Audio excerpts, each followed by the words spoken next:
Brazilians have a special place for Sega in their hearts, and that only happened because a local distributor decided to pick up Sega systems to release in Brazil, years before Nintendo officially arrived in the country. And that's how Tectoy became synonymous with Sega in Brazil, a company that to this day is part of the nostalgia around gaming consoles in the 90s. However, over the years, this has morphed into a weird cult over Tectoy, where the company fell off into irrelevance, and at the same time, hardcore fans in Brazil still hope the company will turn around and become once again a gaming superpower. In today's video, we are going to understand where Tectoy came from and why there's a weird cult around it despite several commercial failures. Welcome to the jungle! You are at NeoRetroPixels and I am PV, an expat Brazilian living in Canada. For us in Brazil, Tectoy is a brand that's closely related to Sega. They were the ones selling both the Master System and the Megadrive, and they were very successful at that. The early 90s were the moment video games were booming in Brazil, and printed magazines triggered a fever that planted video games into people's culture and hearts. That's the exact moment Tectoy started selling Sega consoles in Brazil, for a market that was thirsty for video games, and boy, they did great back then. So much so that the Master System has sold more units in Brazil than in any country in the world. Brand new Master System consoles were available not so long ago, and Brazil has likely seen more Master System units than all other countries combined. Yep, they were that strong, and I hope that you like this video and subscribe to NeoRetroPixels to help it grow stronger as well. If the Master System selling this much in Brazil sounds weird to you, then get ready, because our roller coaster ride is just getting started. To better understand the Brazilian market, you need to keep in mind that in the 80s, with the military dictatorship and crazy democratic presidents that followed up, we were living in a chaotic economic situation. Back in the late 80s and early 90s, our currency had lost far more zeros than I care to remember and changed names so many times that I sincerely lost track. All because of 100% inflation rate per month. Yeah, you heard it right. 100% inflation rate per month, not per year, per month. Working class people were millionaires when they got their monthly salaries back then, but they were still poor, mind you. On top of that chaos, we had a market reserve that protected local industry against imports that would have an edge in price. Think about Make America Great Again gone wrong. The idea was good in theory, to protect local industries so that they could develop their technology without predatory competition. But it was terrible in practice, because they created a loophole with a tax-free zone in the city of Manaus, in the heart of the rainforest, where enterprise would import ready-to-assemble parts to build electronics to sell for many times their price in the US or Europe. And that was where Tectoy had their plant, so that already hints on their business model. Their most early success was Pense Bem, the Brazilian version of a VTech toy called Smart Start. The idea? Take the parts from Hong Kong, assemble them in Brazil, and bundle a translated manual and books. And that's how Tectoy got a footing on the premium toy market in Brazil, with a trivia educational toy.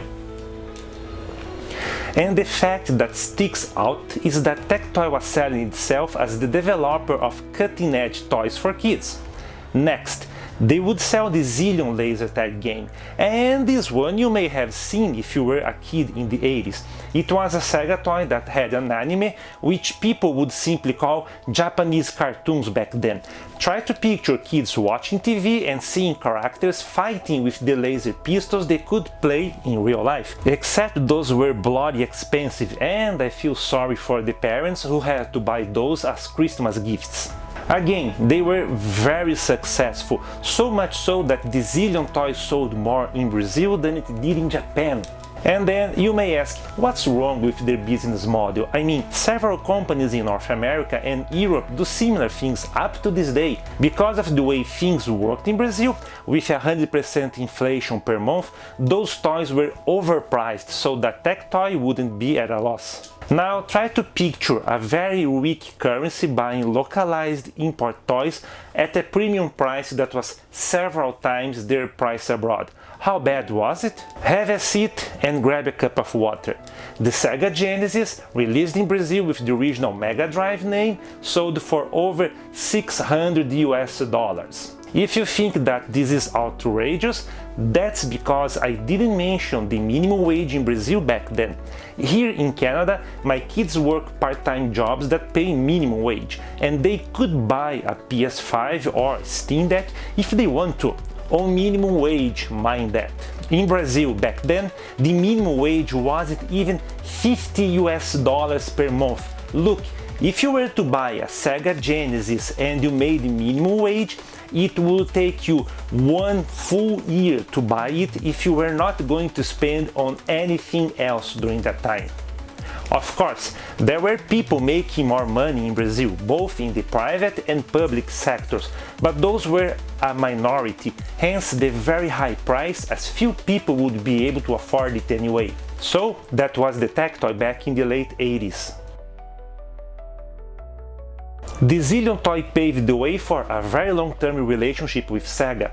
Given the sales in Brazil, and mind you, we are talking about a country with a GDP several times lower than the Japanese market, even to this day, Sega saw in Tectoy the perfect partner to sell their consoles in Brazil and make some money with licensing.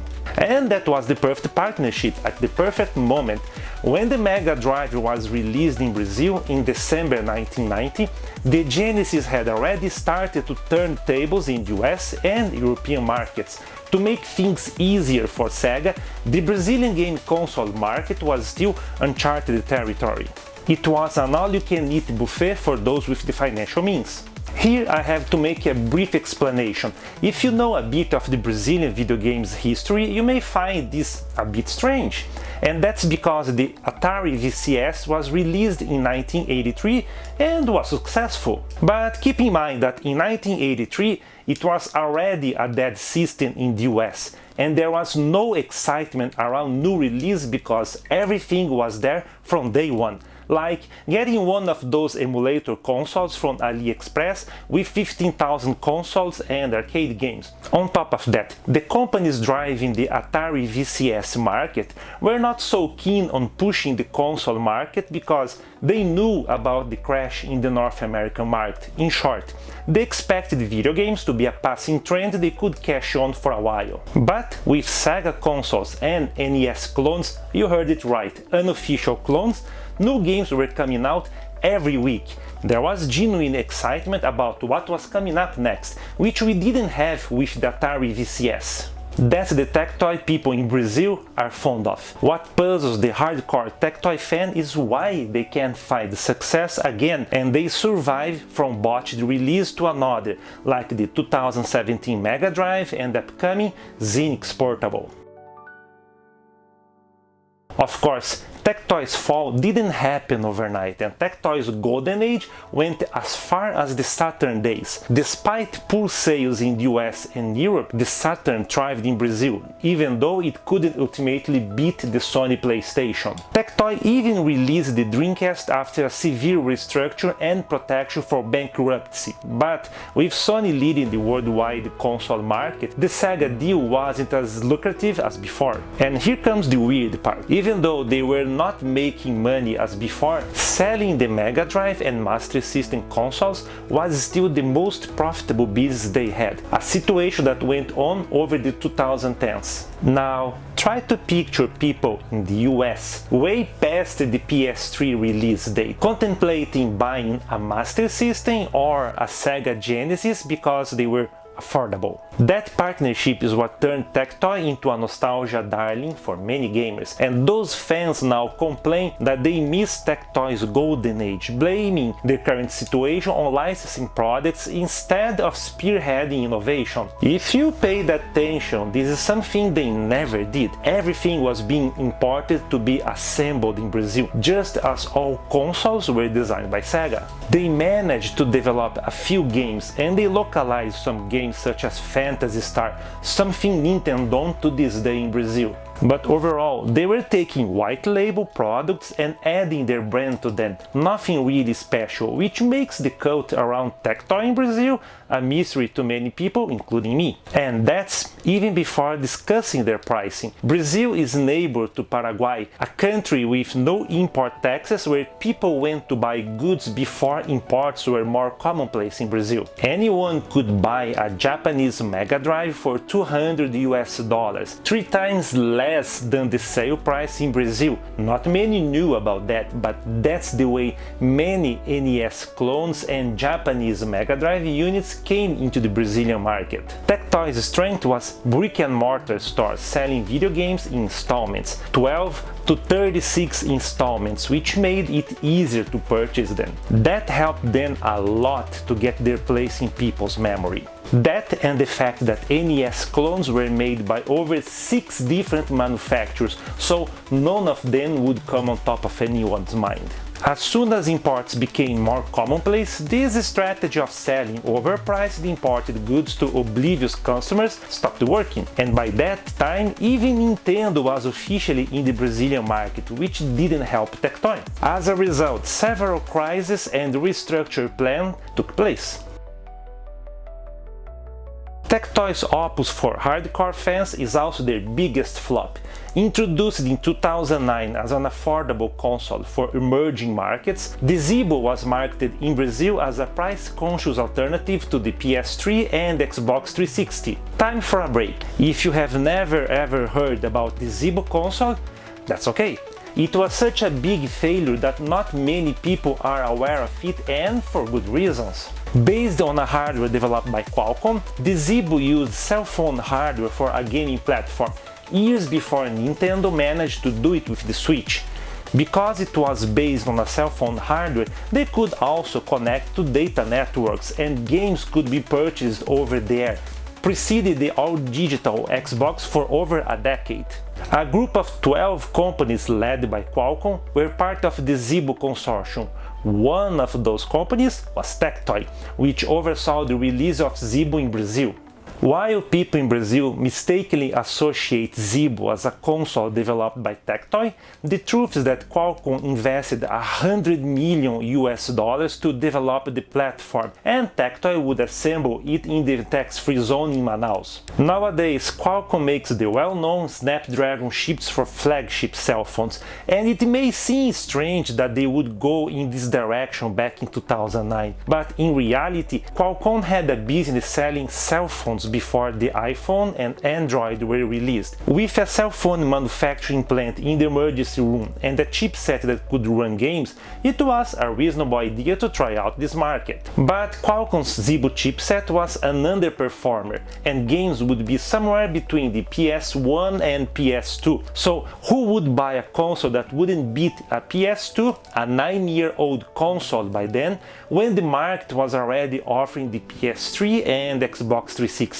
Ill-informed people in an underdeveloped country who would be willing to pay a premium for a platform that wasn't competing with the previous game's generation. That's how Tectoy got into the Zeebo business, aiming at the Brazilian market. Despite being part of a larger consortium, Tectoy wasn't shy to present themselves as lead developers of the Zeebo technology. Again, they were getting a large Tectoy sticker on the product and selling it to the customers, the same as they did with the Smart Start, Zillion, Master System and Mega Drive.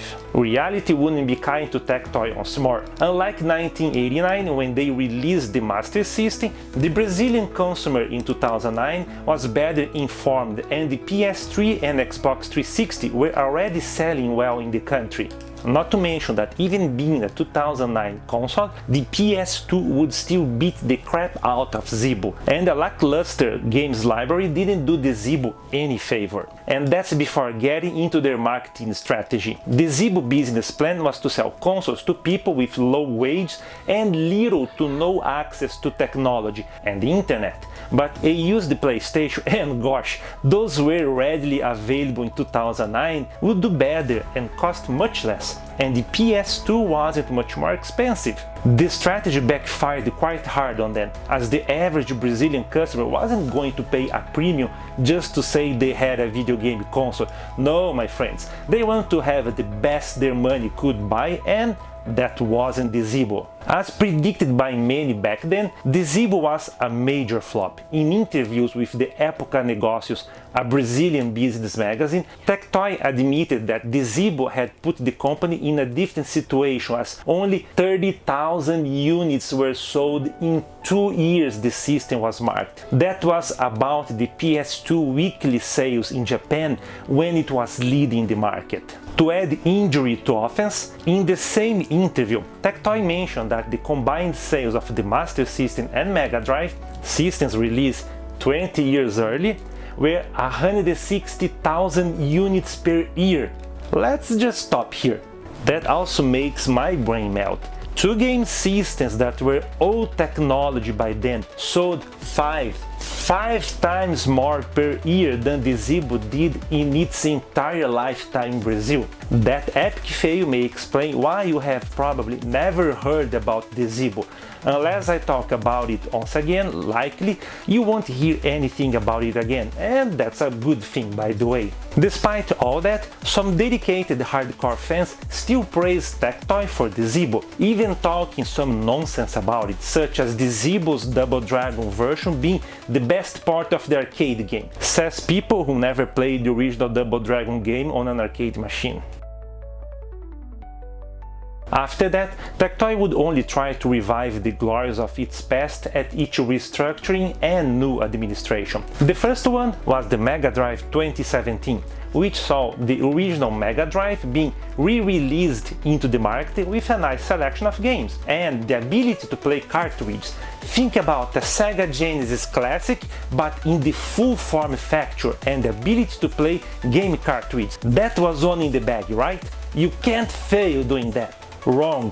It was a complete disaster, and for good reasons. For a 2017 console release, people were expecting HDMI output, which was not there despite initial rumors. All you could do was hook it up to a TV through composite video output. What the heck? This looks horrible on LCD and OLED TVs. Then the sound chip was not great, which made some games sound weird, and some games wouldn't work at all, while others had artifacts. If that wasn't bad enough, no accessory would work. Goodbye Sega CD, 32X, and the Master System adapter. Not even virtual racing would work. To try to save face, the unit could also read SD cards for system upgrades and ROM games, but it was far from what anyone would have enjoyed. Leftover units were sold at discount price, just as the Zeebo and Tectoy missed a great opportunity because the excitement around the announcement was a huge deal. Then Tectoy decided to sell 8-bit dual accessories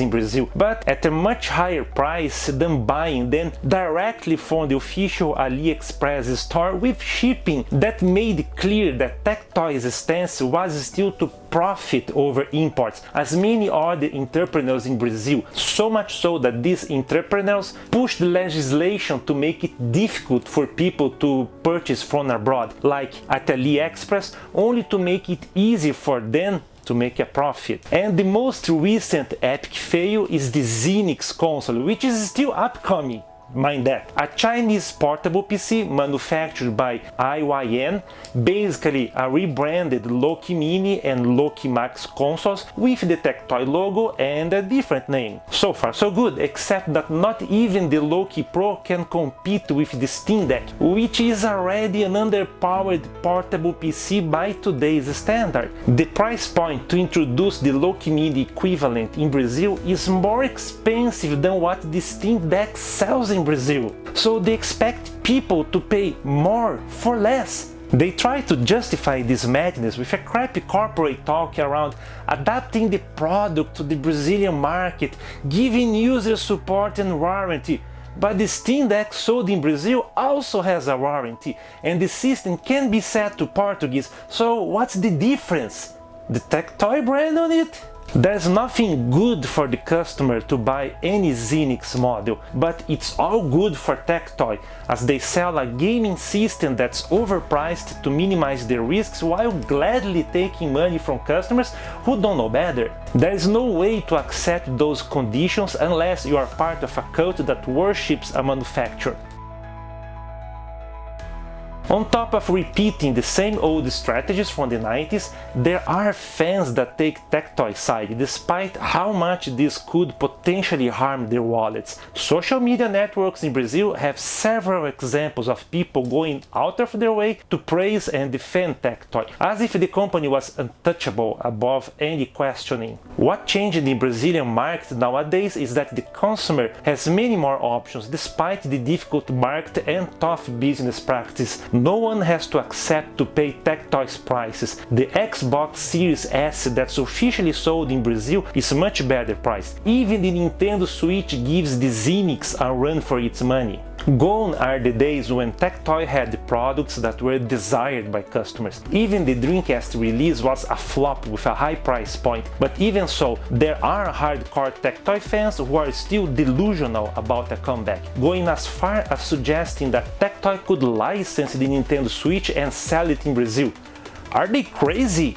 Don't they have any idea how much more it would cost if it was sold by Tectoy? The sad truth is that Tectoy didn't change at all. Their business was always to sell imports in Brazil at a higher price point. What changed is the customers, who are not willing to pay extra with their hard-earned money for a localized product. At the end of the day, no corporation is our friend. It's a two-way relationship. They want to sell us goods and we want the best for us. As soon as those hardcore fans realize that, it's very likely that they may value better their money as well. Were you familiar with this page of the video games history in Brazil? What do you think about that? Tell us in a comment below. Most people have moved over Tectoy, while some people still cling to a past that's not coming back. For the better. We all have matured in Brazil and have better options. We're still not like North American market, but it's already a better place than before. Who's stuck in the past? It's Tectoy. If you enjoyed this video, don't forget to give it a thumbs up. If you are new at NeoRetroPixels, subscribe to the channel and click the bell button to learn about new videos coming out. Check out the other videos on the right side of the screen. One of them was chosen for you. Give it a try. PV at NeoRetroPixels signing off. Cheers!